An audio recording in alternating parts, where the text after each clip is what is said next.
Why do some apps feel effortless to use, while others make you want to close them immediately? It's not luck. It's psychology.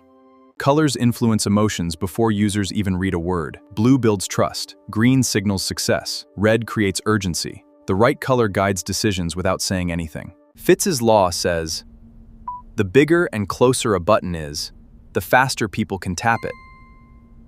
Great designers reduce effort. Too many choices create confusion. Hick's law teaches us that fewer options help users make faster decisions. Sometimes, less really is more. Our brains naturally group things that belong together. That's called Gestalt Principles.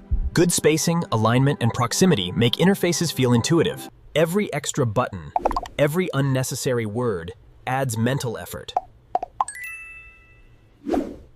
Beautiful interfaces don't happen by accident. They happen when designers understand people. Design for humans, and users will love your product.